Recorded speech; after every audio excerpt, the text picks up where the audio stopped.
Hello and welcome to Being Well. I'm Forrest Hanson. If you're new to the podcast, this is where we explore the practical science of lasting well-being. And if you've listened before, welcome back.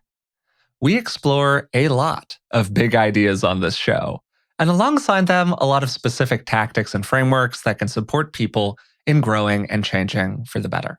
This includes everything from how to get the most out of therapy, to dealing with traumatic experiences, to how to manage a variety of psychological conditions and individual tendencies, including towards things like OCD or anxiety, depression, and many more.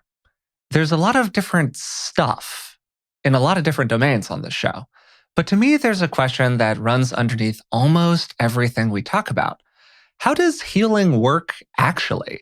Particularly in the context of this podcast, the healing of our own individual psychology. How can we grow and change over time? How can we overcome some of the innate tendencies that have been baked into us one way or another that are no longer serving us? And how can understanding these general principles about how healing works help us address specific issues as they come up? This is probably, obviously, a very big question, and we may or may not be able to get all the way to the bottom of it today. But to help us along the way, I'm joined today, as usual, by Dr. Rick Hanson. Rick is a clinical psychologist, a best-selling author, and I'm also happy to say he's my dad. So, Dad, how are you doing today? I'm good, and I'm eager to get into this topic, one that's preoccupied me very personally and certainly professionally for 50 plus years. Yeah. And as you're kind of alluding to there, it's a very big topic. Yeah. Doing an episode like this is, to be honest, a little spooky for me as a host and kind of the content coordinator of the podcast, because it's such a big question. And we're going to naturally be summarizing, briefly touching on a lot of big ideas, and probably oversimplifying some pretty nuanced material. So I give that as kind of a disclaimer before we get into it today. And before we get started, I do want to give a couple of additional quick reminders. First, if you've been enjoying the podcast, we'd really appreciate it if you would subscribe to it on whatever you're listening to it on right now. And second, if you'd like to support us in other ways, you can find us on Patreon. It's patreon.com/beingwellpodcast. And for just a few dollars a month, you'll receive bonuses like detailed show notes, where I go into the research behind each episode, ad-free versions of the show, and transcripts of every episode on top of that. And then finally, we're planning on doing future episodes focused on answering questions from our listeners. And if you'd like to send in a question to be answered on the show, we'd love to hear from you. You can reach us at contact@beingwellpodcast.com.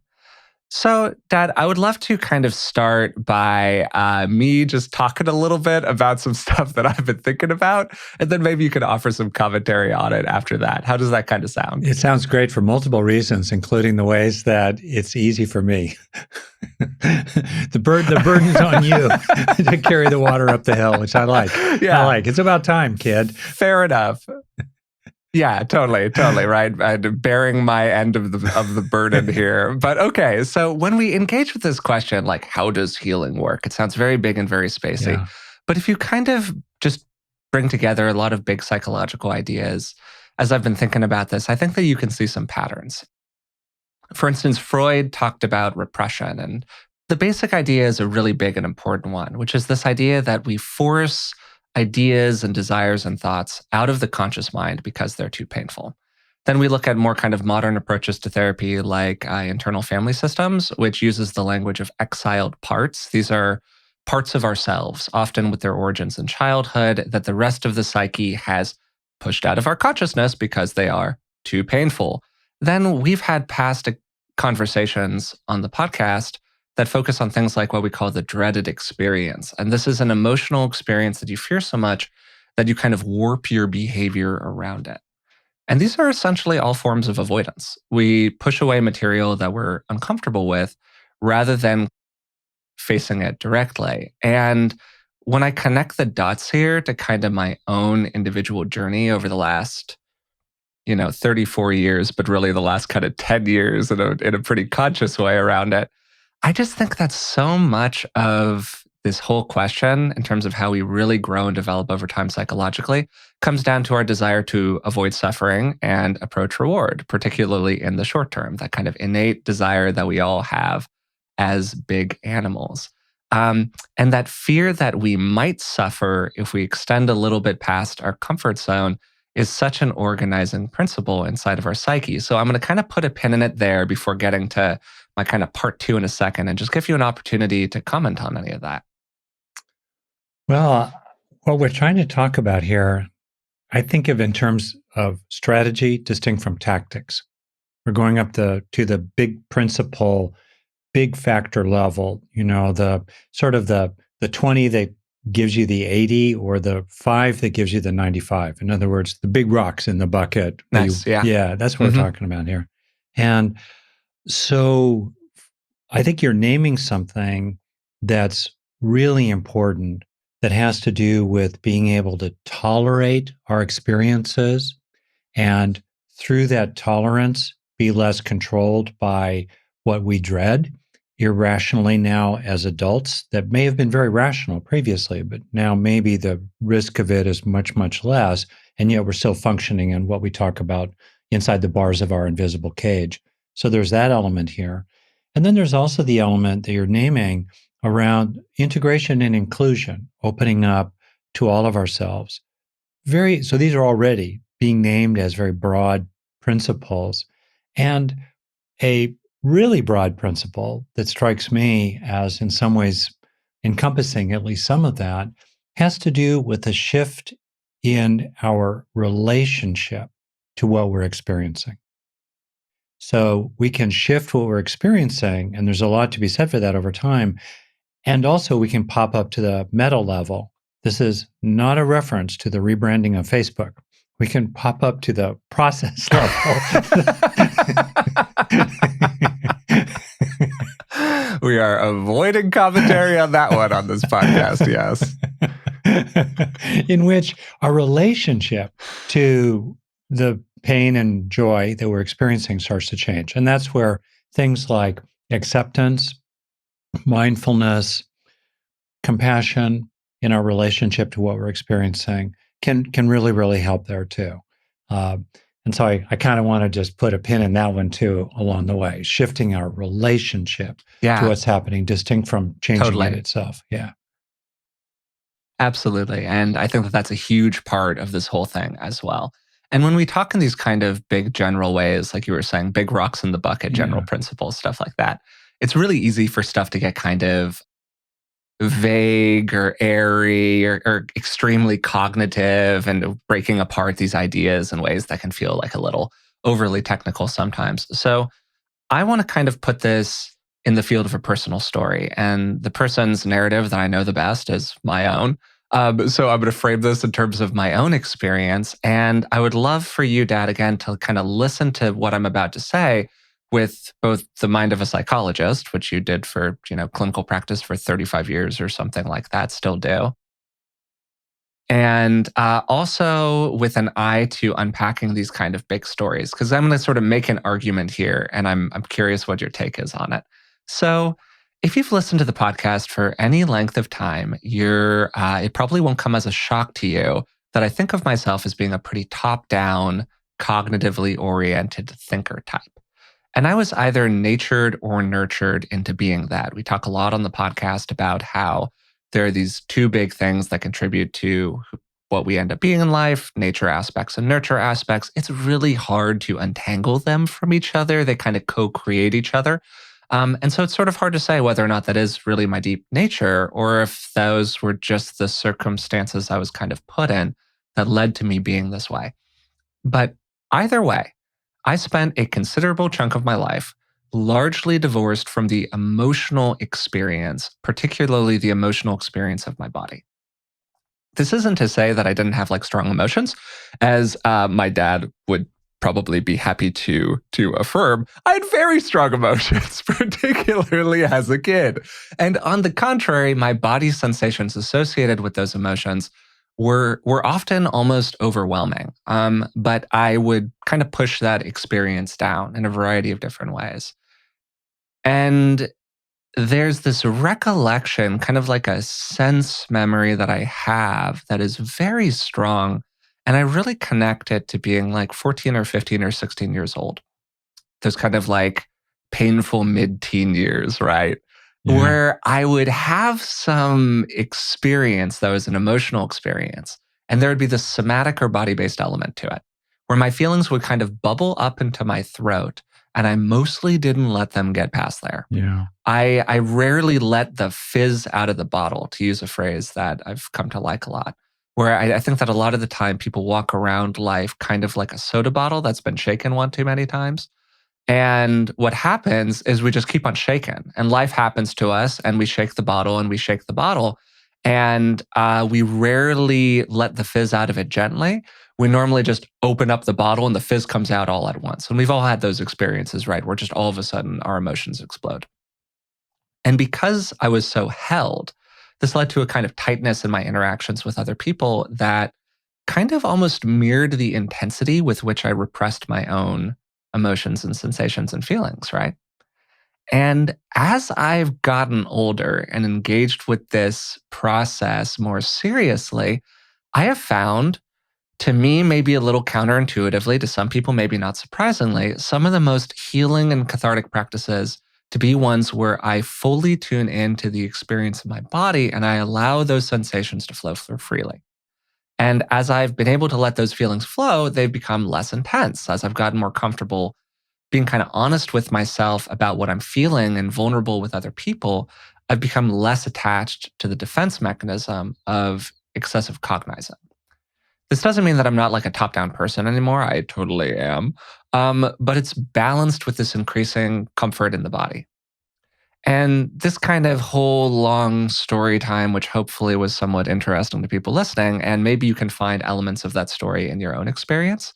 Maybe it's not that you were a top down person. Maybe it's that you were a bottom up person and you pushed away kind of more cognitive aspects. Or maybe you were sort of an introverted person by nature and extroverted experiences became so threatening and painful for you that you started to avoid, and you just retreated and retreated and retreated. Whatever the story is for you, my kind of thesis about this is that much of the time, our personal growth and our healing comes through integrating the things that we push aside in our lives. We kind of achieve wholeness by uniting different opposing forces. And a lot of people have talked about this. This is not a super original idea, whether it's in terms of like our growth happens outside of our comfort zone or braving the unfamiliar country or even like yin and yang or things like that, like the integration of opposites. I just think that that is such a key aspect to this whole process. So that monologue complete. What do you think about all this, Dad? I love you heaps, Forrest. Oh, Period. that's a great place to start. As a parent, it's poignant for me to hear you describe your journey. I'm also joyful for you Mm, and your insight and growth and everything. And I feel a camaraderie with you, in part because I had mm.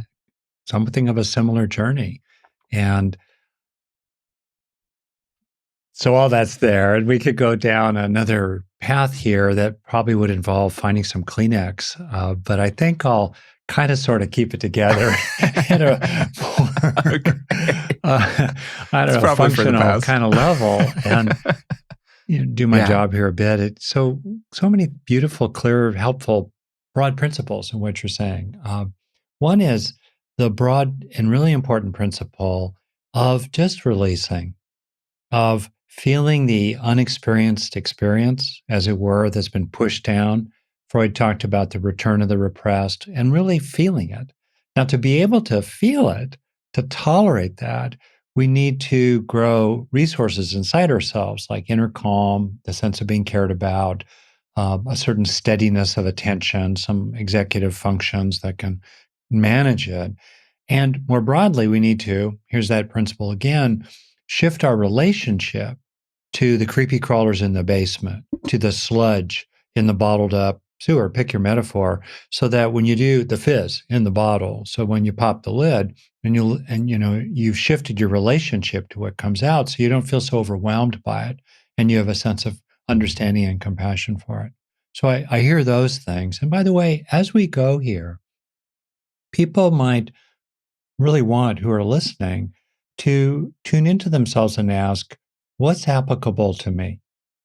And probably you'll hear a certain thing, like, oh, releasing feelings, really allowing feelings to flow, really allowing, you to get in touch with yourself at a deep level, including really young aspects of yourself. You might hear that and you might think to yourself, check, I got that. I really am in touch with my body. I really do have some feelings flowing. Really, really good. That's really great. Then you might hear another idea like, oh, including key warded off aspects of myself, including aspects that were socially disapproved of, like the whiny little kid, or the wounded child, or the bossy know it all who actually does know a lot about the way it ought to go. The intensely sexual part, the raging part, the nasty little critter part, the longing for awakening part. Okay, parts warded off. Or in Jungian language, the more masculine aspects, let's say, of a woman, the more feminine aspects of a man. Yeah, all of it. The shadow, da da da da. And then hearing us talk about the usefulness of opening to all of that to, in effect, including everyone who's seated at the table of the inner committee, or to shift a metaphor, opening to all the provinces of the great land that you are, not just living hunkered down in the capital city. You might hear that and you might go, oh, that's interesting. And maybe it's interesting as you listen here, because as soon as you hear it, you start getting a little emotional charge. Like, whoa, that would be scary, or I don't want to hear that. I would love to focus in on that. Yeah, absolutely. For just 1 second here, and to kind of add on to the personal story, which will be much quicker. A key aspect of this is that I got very attached to my cognizing, particularly when I was younger. I was defensive about it. I pushed away warm and fuzzy experiences to an extent. I thought that being a really kind of aggro, highly logical, pure thinker type was the right way to be in the world to a And degree. maybe also the corollary that people who are not like that were doing it the wrong way. Were doing it the wrong way and they were bad and they should change the way that they were. Now, to be clear, it wasn't always this black and Mm. white. Like I had a degree of nuance. I wasn't just like Yeah, totally, yeah, a zealot for pure that's right. cognizing. I'm painting a picture here to make it a little bit easier to understand. And real life obviously has a little bit more nuance in it. But all that said, yeah, I was very attached to my defenses to kind of put it in psychological language. And so I think that a big part of this process is about slowly peeling back the attachment that we have, the story that we tell ourselves about how not only is this okay, but it's actually the right way to be. Well, that's great, underlining what you're saying. So we're reversing roles here. You're coming out with all these great points, Yeah, and then I'm doing yeah, the quick totally. reflective I'm summary. big picturing and you're refining. It's Totally. good. It's really good. Um, so, Shoes on the other foot a little bit. yeah. So one thing to me to highlight in what you're saying is the ways in which we hold on to our familiar way of being, our defenses, our way of being, out of fears of the dreaded experience. And also, we hold on to it through a narrative that justifies it, makes it right, maybe feeds our sense of superiority to others. So that's something also to pay attention to. What's the story we tell ourselves about ourselves and about other people, the past and the future? Second, very often, the act, how we present ourselves to the world, the armor, the defense, the presentation, is actually the opposite, in a sense, of what's the truth underneath it all. So, if I could comment on you, Forrest, and it would be true for me as well, um, you're a person, and as a child, including an older child, you actually had almost overwhelmingly powerful feelings. You had very strong feelings. I think of you as a total heart guy. You're a huge heart guy who's very aware of his body. You were flooded. So, in proportion to the upwelling of the flooding, you developed the lid to hold it in place. So that's a general principle for people. Very often, people who Totally. act, Yeah. No, for it's a great example, point. aggro and bullying on the outside often feel kind of weak on the inside. People who get caught up in purity and pogroms against contamination of one kind or another, including at the political level, often have a very secret, dirty life, one way or another. Many examples of that in the realm of religious teachers of different kinds, obviously. So it's a really interesting question. We used to do this workshop back when I was leading workshops in my really early 20s. We called it the inverse act process. And in a small group, by the end of the weekend, 30 or so people, you knew each other really well. And we would go around the room, in effect, designing a dreaded experience for each person. It was very often the opposite of their presentation. So, for somebody like me, it would be like being weak and stupid. They're like, whoa, I don't want to be weak or stupid. Whoa. But that's where the value is, So we talked about the cringeometer, the cringeometer. The more the needle, pegs on the dial, that's probably where the great value is. And so we would then do psychodrama for about an hour-long process that was just stunningly powerful, where people would go around the room acting out their opposite in a really hilarious kind of way. And then, of course, we would debrief it later. So that's that. Now, if it's okay, I have one more principle that I've kind of caught from what you're saying. Well, the last one to name has to do with, in a sense, our relationship to the strategies that we develop to survive and cope as a kid or as a younger adult. Okay.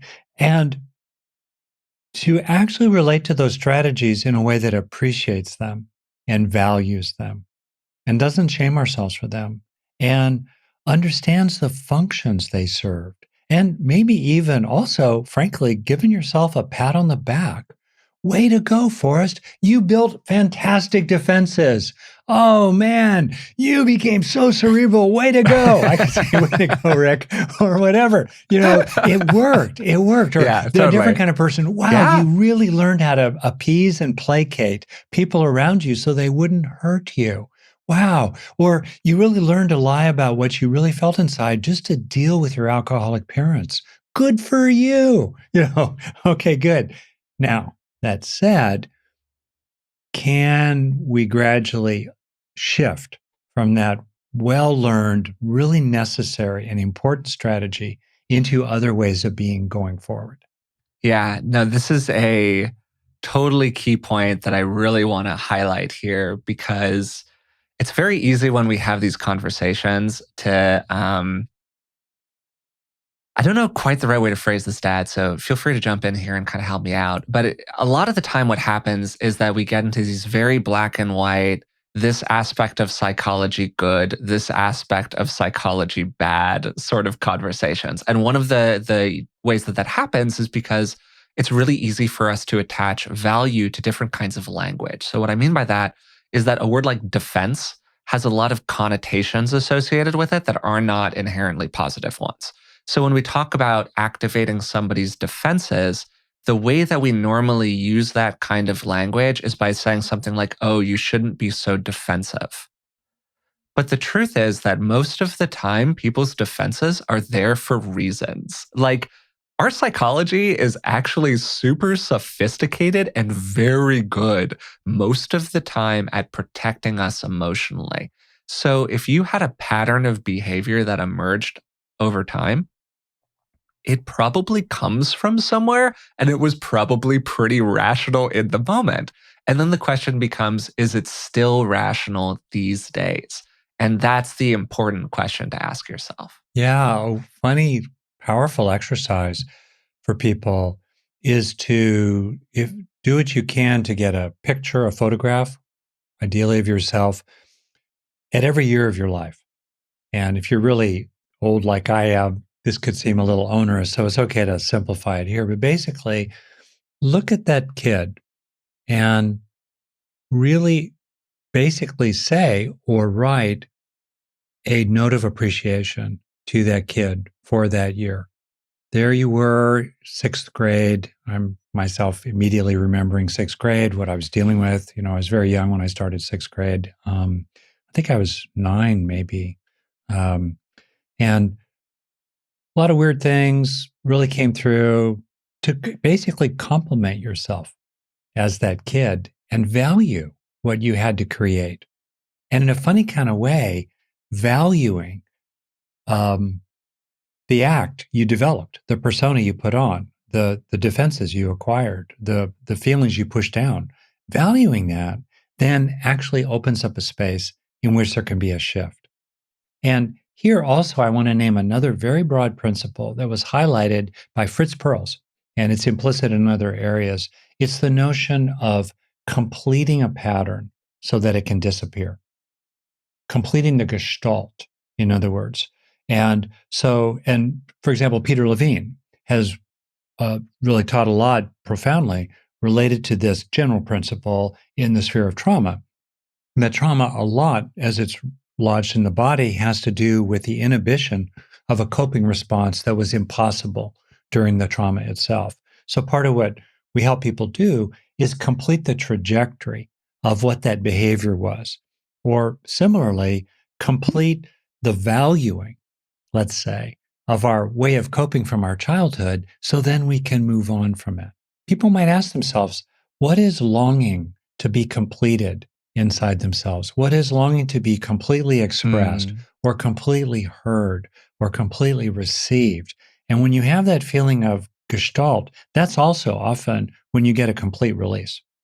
That's not incremental. You are released of that material because you've, boom, really completed around it. So you've totally queued us up here. I don't know if this was consciously or unconsciously, but set me up beautifully, Dad. So thank you for that one. Because you just talked about completion, release, all of these different kinds of words. And there's another word that we sometimes use in psychology, which is catharsis, that people talk about having a cathartic moment, which is essentially a word that just means the release of pent up emotion. And it's generally particularly in the context of quote unquote expressing it out, which is more or less what you're talking about here, where you have the opportunity to let some of that fizz out of the bottle in a really full way. We've spent a lot of time focusing on what kind of the problem is, or what gets in the way of us achieving this like wholeness or unity, Mhm. or the, the alchemy of opposites, however you kind of want to talk about. And I would love to spend a little bit of time talking about how we get the breakthrough, like how people get to the cathartic moment. Because you've spent a lot of time in a room with people, talking with them, and probably cultivating the ground for some cathartic moments of one kind or another. And I would just kind of love to get a sense from you of how how people get there. It's profound. So, just thinking through it, one is sometimes people basically just uh, move into intense emotion with a full release. They, for example, typically it's around crying. There's a sorrow. Uh, I had a different kind of experience of that in a weird setting. I watched the first Alien movie in many, many years ago. If you've never seen it, it's a very, very scary film. And as someone prone to nightmares as a kid with a very active imagination, uh, horror films were something I'd really, really avoided. And I helped myself sit in the theater. And I was right in the middle of a major personal growth surge in things I was doing around age 26 or so. And I let myself utterly feel the fear, and I just kept breathing. My hands started curling up. I was totally terrified, but my relationship to the terror was had shifted. So I was allowing it and feeling it. And there was a lot that flowed through me in that process. So that's one way catharsis occurs. Another way catharsis occurs is through truth telling, where you tell the truth to yourself in some way that really, really lands inside and is completely freeing.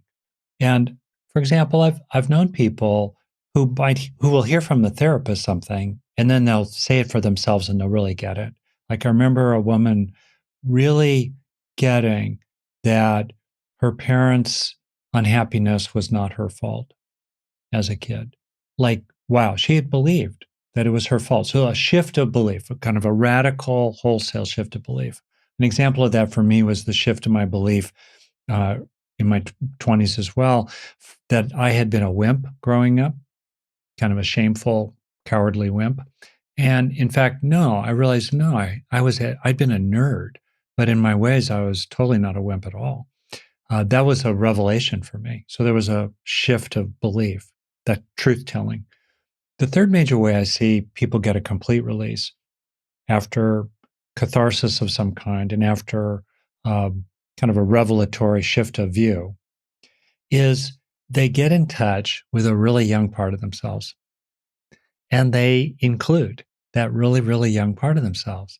And there's just something that happens that's really powerful when there's that sense of inclusion with kindness, I guess, and respect. And it's like that little kid inside can step forward and is forever after included, not warded off. And that right there shifts the inner ecology of who you are. So those are the three that I would say. No, I think that's a beautiful summation of it. And inherent in what you were saying a second ago, when you said, to paraphrase what you said, it was something along the lines of what follows a kind of awareness of the issue. Mm. It's this idea that the cathartic moment only comes after we're aware that something is problematic. It feels to me like there's this kind of sequence that people often go through things where often early on in life, we have some kind of a painful experience, and that painful experience leads us to develop some kind of a behavior. The bad thing happens that causes pain. And from that, we go, I don't want to feel that anymore. So we develop some armor or some scaffolding kind of around it to protect ourselves.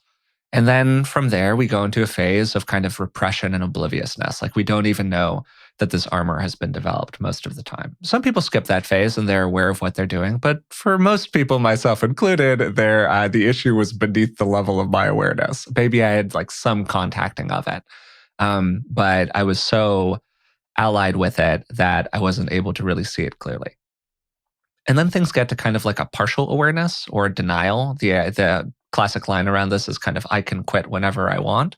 Um, and then from there, things tend to transition if people continue to grow and change toward avoidance, which is some version of saying basically, I should probably do something about this, but I really don't want to. So you need to have most of the time, I think, a degree of awareness of there being a challenge in order for you to get to that cathartic experience. So you're welcome to comment on that for starters, but also I just have another question for you. Do you think that the big emotional upwelling, the big cathartic moment is necessary for people? Great question, and one that's intrigued me immensely. And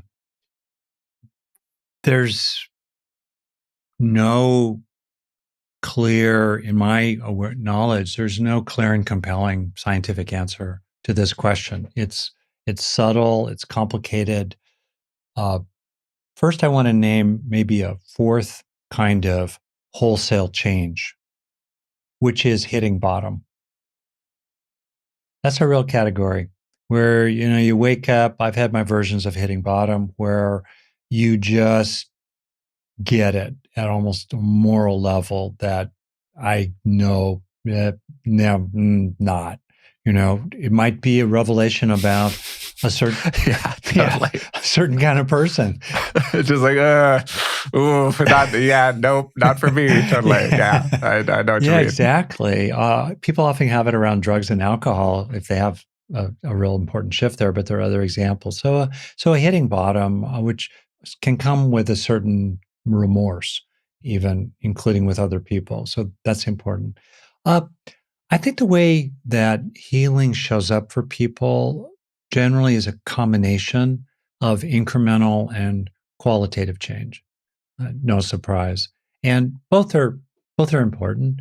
Uh, I have a friend and a teacher who talks about, he calls it the 51% shift. And this is someone, Stephen Snyder, people can check him out.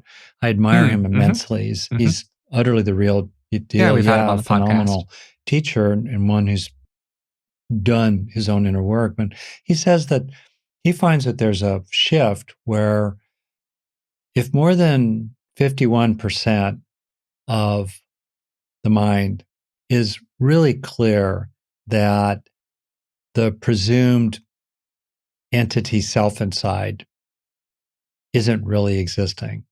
That what there really is a field of relationships and processes unfolding, loosely affiliated with a particular body uh, over time. But at some point, you get that. So you have like the revelation, and then maybe 1% of you knows it's true, but 99% of you, nah, same old, familiar sense of kind of ego centered way of operating. But if you get to that 51% tilt, then you've shifted. So, Mm. and I think that's probably true for a lot of things, actually.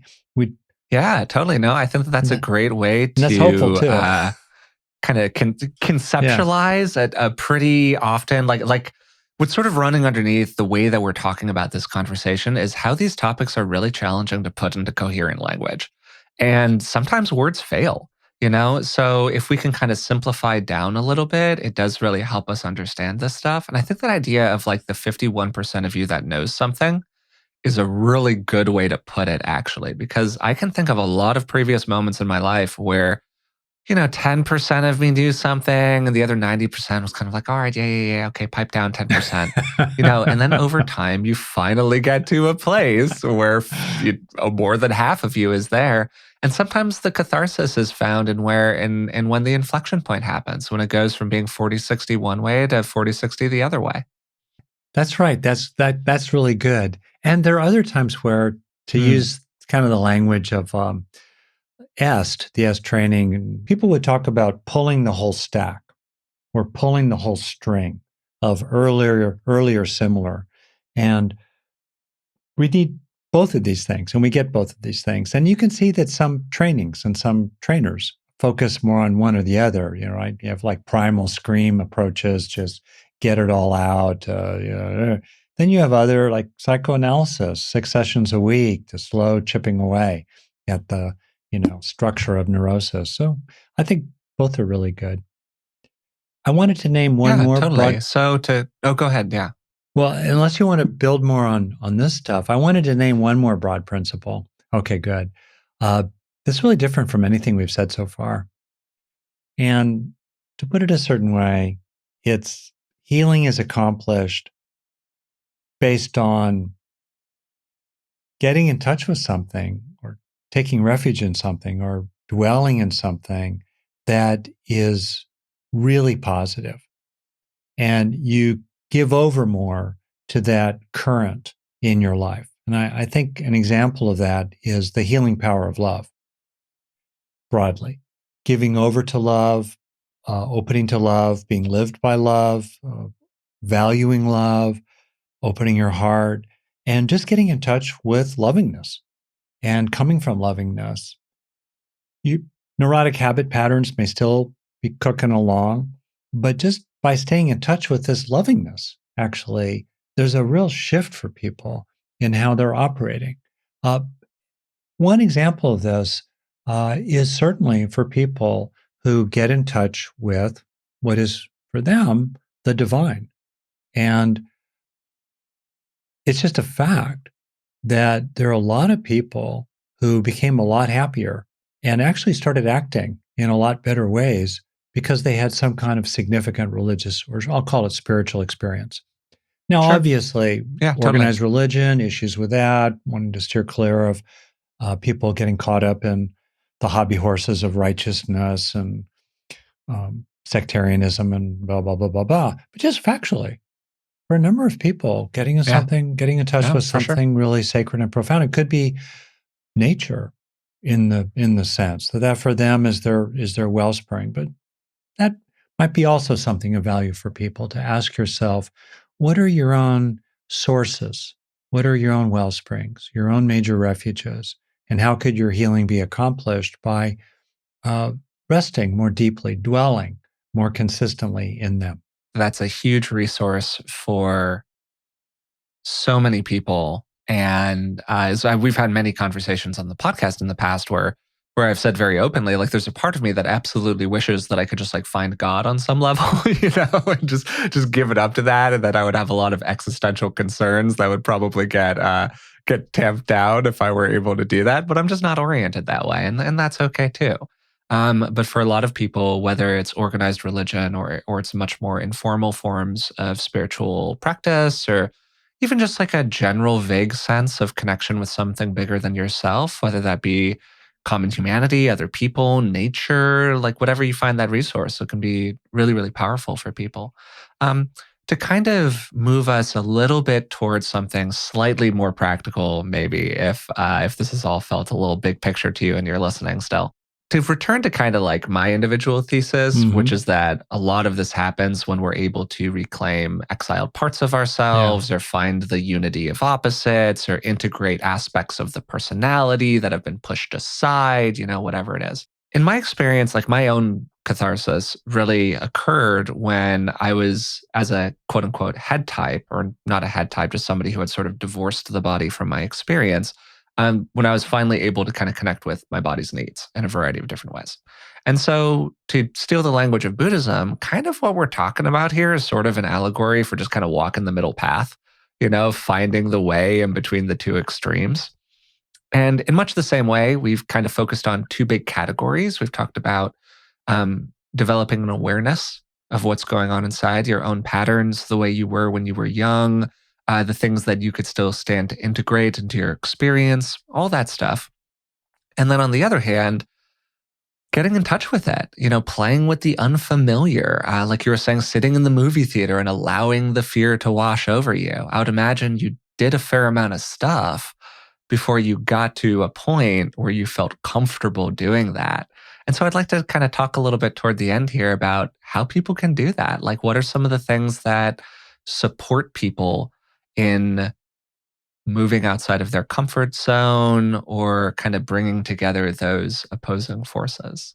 Continuing with my role of sort of saying back to you some of what you're saying, but and with a kind of maybe Yeah, gloss totally. around it or something or other. Uh, Sure. so we're also talking about, as broad principles, healing through what we do inside ourselves and also healing through relationship. Very often, stepping into a community that is healing. And it could be just casual, like the people you play bridge with or walk your dogs with. That's your community, and there's something really healing about that. It's particularly useful to tap into communities of different kinds, whether it's your partner or, um, some organization of political action that have some allegiance to. It's especially useful to do that if what you're doing is healing an interpersonal issue or an issue that arose in the field of relationships. And then more broadly, I definitely want to name a broad principle of healing that more and more people are talking about, which has to do with eco psychology, we could say, forest bathing, not bathing with Forrest Hanson, Mm, but mhm. bathing in the forests with the trees, right?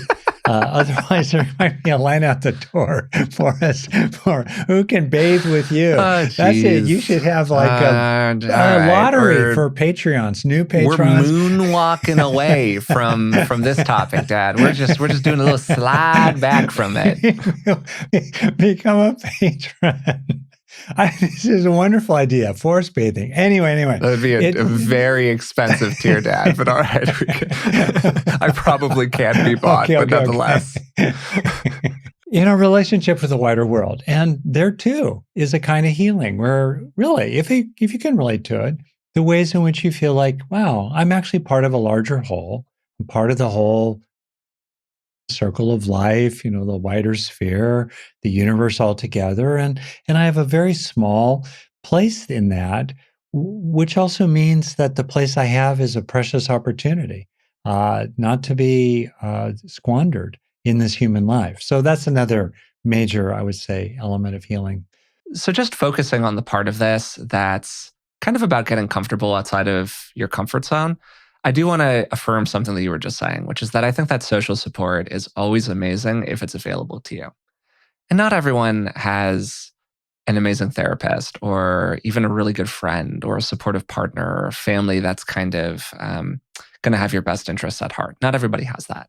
But if you do, they're remarkable resources for feeling safe and comfortable as you explore the parts of yourself that have been cast out of your experience. and as you try to go through the process of integrating these opposites.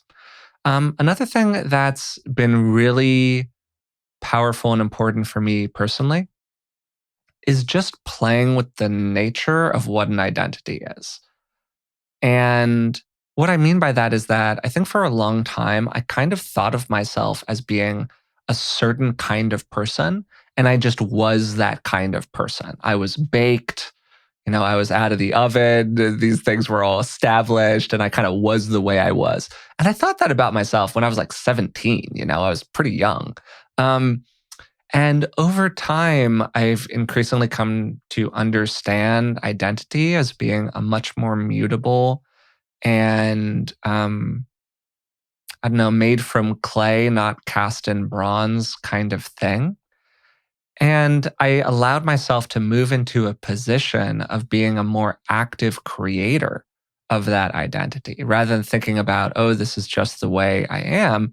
I started really reframing a lot of things in terms of, well, what's the kind of person that you would like to be? Do you want to be somebody who feels a little bit divorced from your emotional experience? Or would you really like it if you were able to experience those feelings in a safer way? Um, and so I think that that's been enormously useful for me personally, just reframing how I thought about identity broadly.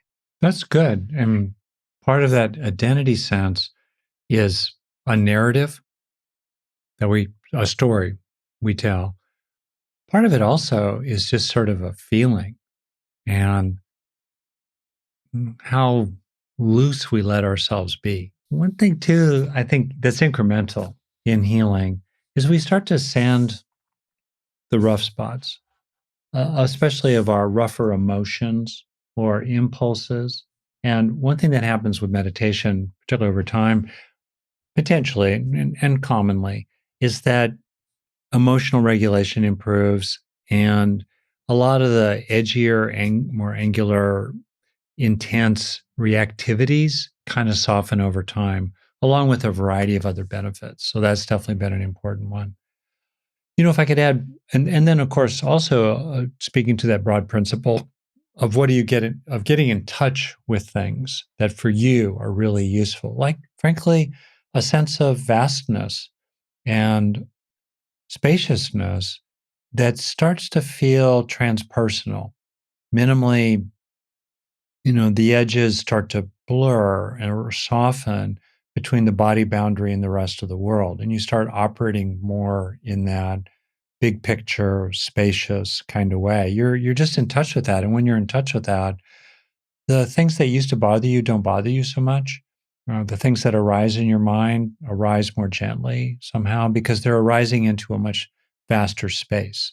That itself is a kind of healing process, just to name it. Traditional metaphors I've used before. If you take a spoonful of salt, a spoonful of pain, put it in a small cup of water, stir it up and drink it, it tastes terrible.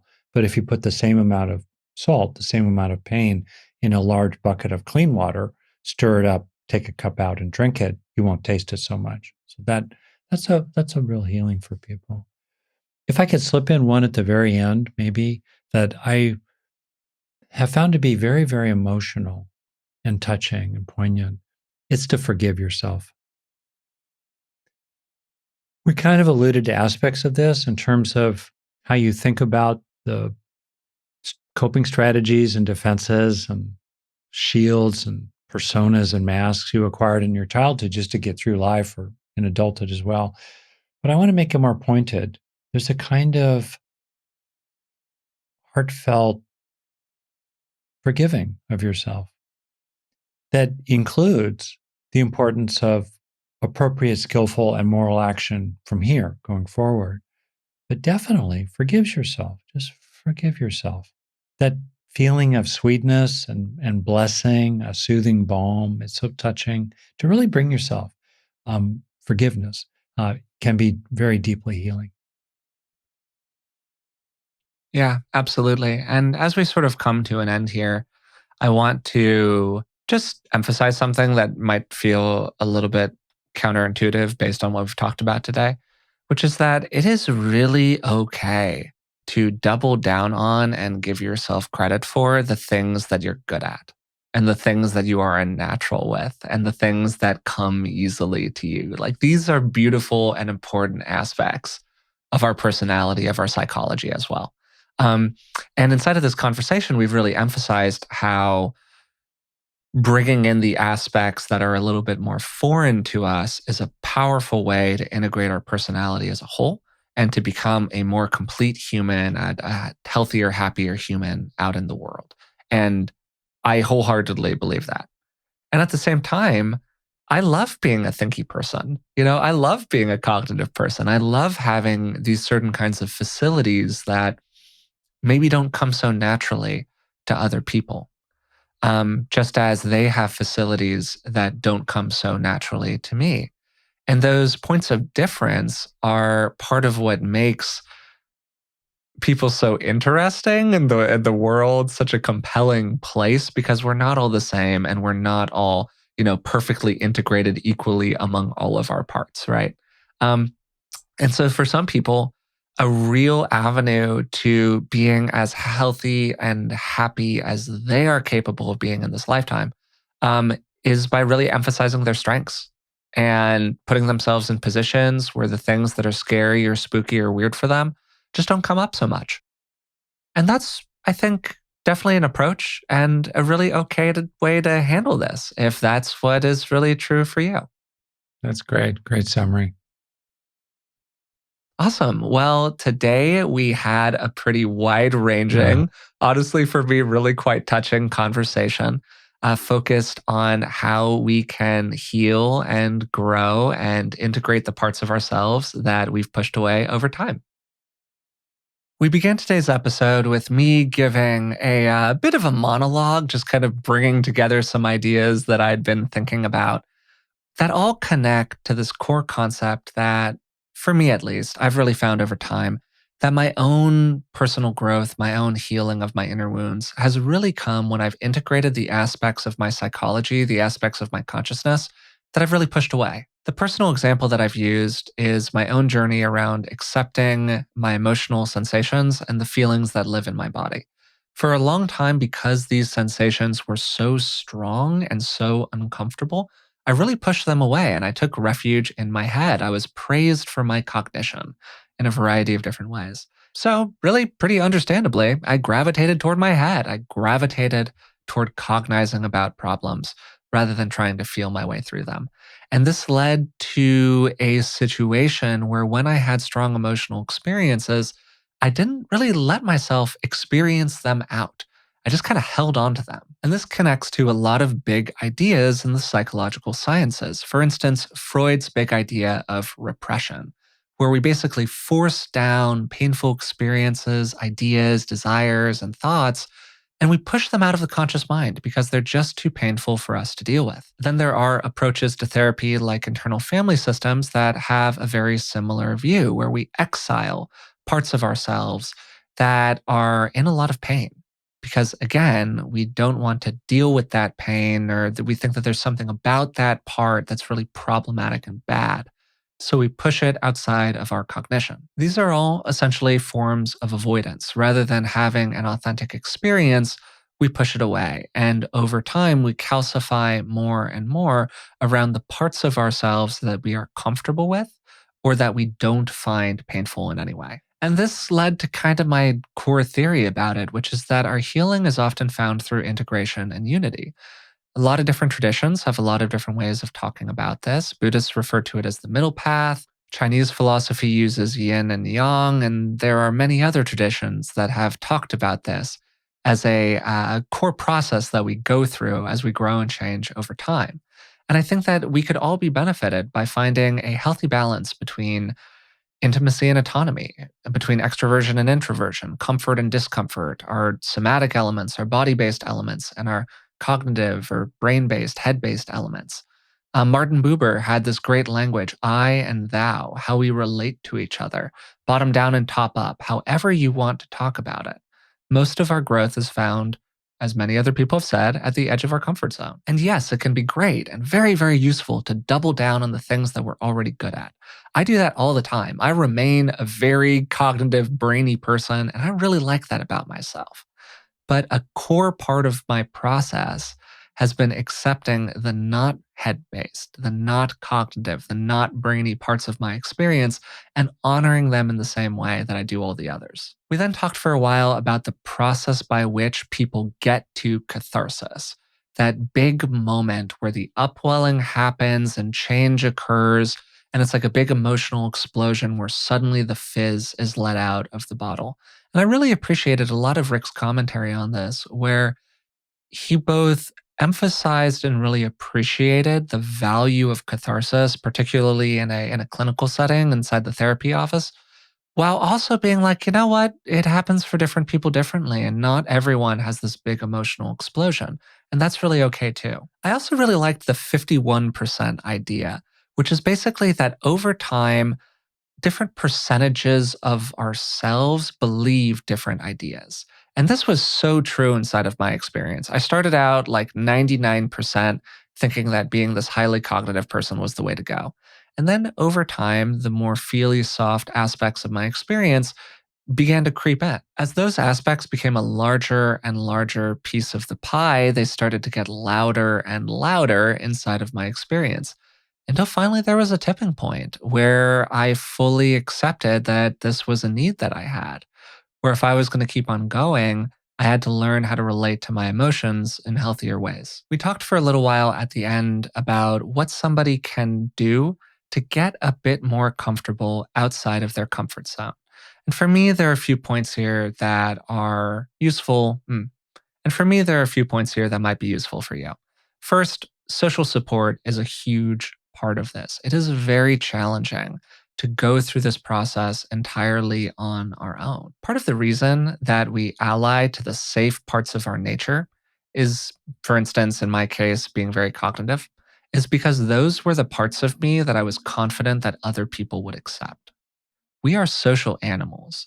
And if we aren't sure that we're going to be accepted by other people, man, it's really hard to change. So if it's available to you, and it's not available to everyone, but if it's available to you, it is a huge game changer to have a group of friends, a partner, family, a parent, a kid, a therapist, whatever, who you can really be confident is going to accept you even as you continue to change over time. And even as you continue to face these dreaded experiences. Then, various forms of expressing out. Get the fizz out of the bottle. Let yourself thrash. Let yourself have the emotional experience. Let it be messy if that's what it ends up looking like. And that's really okay. For me, it was super messy from time to time. Then, what's really supported me is playing with how I perceive identity.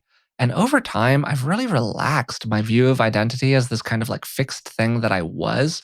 I was a certain kind of person. I was a cognitive person. I was an anxious person. I was sort of a very rational, very rule driven, there's a right way to do it kind of person.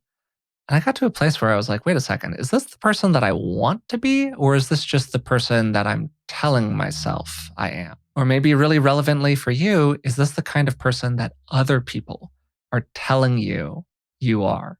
Or is it the person that you want to be on the inside? So this was a kind of big episode today. It was a little broader than normal. We had a little bit less of a plan going into it, and we just sort of wandered where we wandered. And I really appreciate you taking the time to listen to it and to give us the gift of your attention. And it's just remarkable to me, frankly, that people listen to these episodes and we get the opportunity to talk to people. And I'm really just so grateful about it altogether because it's been, as you might be able to tell, just enormously useful for me personally. So if you've been enjoying the podcast, we'd really appreciate it if you would take a moment to subscribe to it through whatever platform you're listening on right now, and maybe even leave a rating and a positive review. Really does help us out.